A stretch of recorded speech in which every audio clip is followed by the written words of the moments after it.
Masyarakat di Pulau Rempang bentrok dengan polisi karena menolak pengukuran lahan yang dilakukan Badan Pengusahaan Batam untuk pembangunan Rempang Eco City. Pada akhir Agustus lalu, pemerintah menetapkan proyek pembangunan Rempang Eco City sebagai proyek strategis nasional. Kawasan ini akan dibangun berbagai macam industri, pariwisata hingga perumahan di bawah pengembang PT Makmur Elok Graha yang merupakan anak perusahaan PT Arta Graha milik pengusaha Tommy Winata. Warga menolak relokasi yang akan dilakukan pasca pengosongan kawasan itu.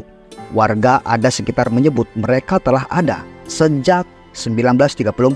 Warga Pulau Rempang tak ingin kampung halamannya dihilangkan meskipun diberi tempat relokasi. Sedangkan respon Jokowi dalam pidato pembukaan sewindu proyek strategi nasional, Jokowi menyatakan bahwa akar permasalahan di Pulau Rempang sebagian besar disebabkan oleh kesalahan komunikasi. Jokowi mengingatkan semua pihak untuk menghindari pendekatan represif saat menyelesaikan sengketa lahan atau masalah lainnya. Dia menekankan pentingnya komunikasi yang efektif dalam menangani permasalahan seperti ini. Saya selalu sampaikan ada masalah, segera carikan solusinya. Ada kesalahpahaman, segera dijelaskan kepada rakyat. Ini masalah komunikasi yang kadang-kadang tidak sambung. Ada yang berhenti mandek-mandek, saya lihat banyak masalah mandek karena sebenarnya masalah kecil-kecil. Tapi memang butuh power, setelah itu saya datang. Sehingga dalam 8 tahun terakhir, proyek strategis nasional yang besar-besar telah diselesaikan 161 PSN. Dan menyerap tenaga kerja 11 juta orang. Dan yang paling penting, ini mendongkrak daya saing kita. Competitiveness kita menjadi naik. Dan berdasarkan International Institute for Management Development, IMD. Masyarakat sisir, kami orang Melayu sudah memberikan bahasa kami menggunakan gitu ya. Memberikan tanah kami untuk bangunan Pulau Batam, tapi sekarang mereka memperluas lagi.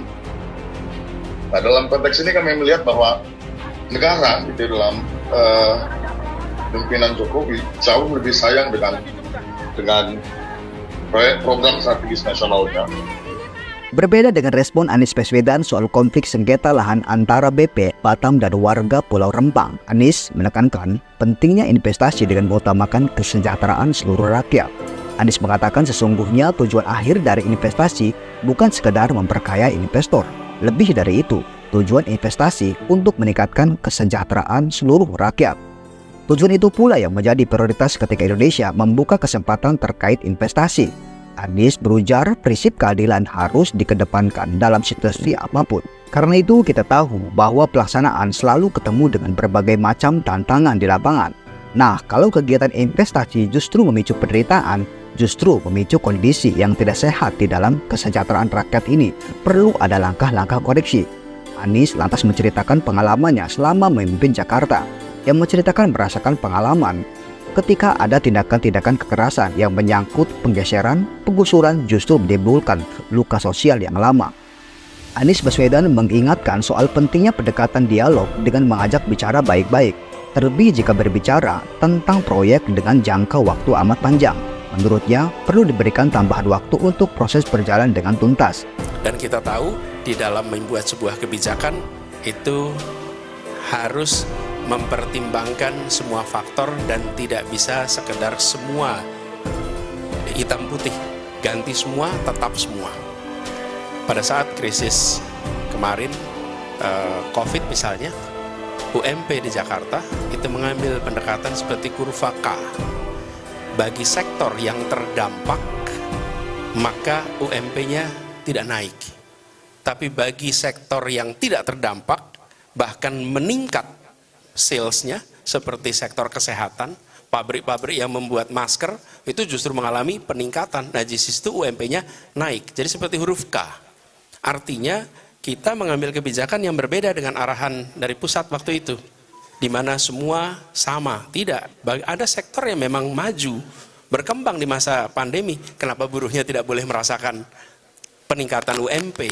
Jadi, prinsipnya kita membuat kebijakan sesuai dengan kebutuhan. Begitu juga dengan usulan yang tadi. Kami terima usulannya dan kami sampaikan tadi. Nanti kita akan bersama-sama menyusun kebijakannya supaya sesuai dengan prinsip keadilan, gitu ya. Kemudian terkait yang tadi,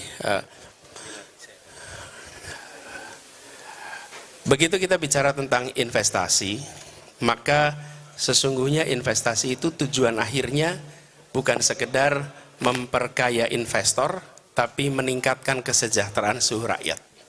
Itulah tujuan utama ketika kita membuka Indonesia, membuka kesempatan untuk ada investasi. Karena itu, kan prinsip ini dalam situasi apapun. Karena kita tahu bahwa pelaksanaan selalu ketemu dengan berbagai macam tantangan di lapangan. Nah, kalau kegiatan investasi justru memicu penderitaan, justru memicu kondisi yang tidak sehat di dalam kesejahteraan rakyat, maka ini perlu ada langkah-langkah koreksi. Kami merasakan pengalaman di Jakarta ketika ada tindakan-tindakan kekerasan yang menyangkut penggeseran, penggusuran, itu luka sosialnya lama. Teman-teman mungkin ingat di Jakarta pada masa di mana kampung-kampung dibolduser, kampung-kampung digeser, itu lukanya lama. Saya datang ke tempat-tempat yang kita bangunkan rumah kemudian, misalnya masyarakat di Bukit Duri. Sekarang kita bangunkan rumah susun di sana. Itu kalau datang bertemu dengan mereka, mereka tidak pernah lupa anak-anak itu atas pengalaman traumatik yang mereka lewati pada saat kekerasan itu terjadi. Kamu akuarium, datang ke sana. Kita akan ketemu dengan mereka yang memiliki luka yang amat dalam. Nah, kami melihat pendekatan yang penting adalah pendekatan dialog.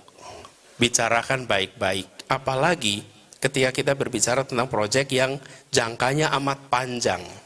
Kalau proyek yang jangkanya amat panjang itu bisa diberikan tambahan waktu untuk proses pembicaraan itu berjalan dengan tuntas.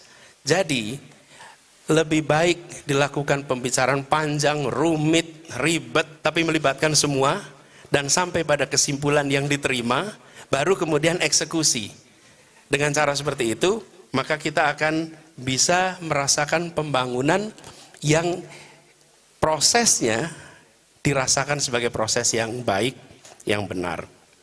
Jadi saya mengajak kepada semua pihak untuk menahan diri pada saat ini, dan bila kita yakin bahwa pendekatan mengandalkan keadilan itu dijalankan dengan benar, dan kami yakin itu, maka ketenangan, keteduhan akan hadir.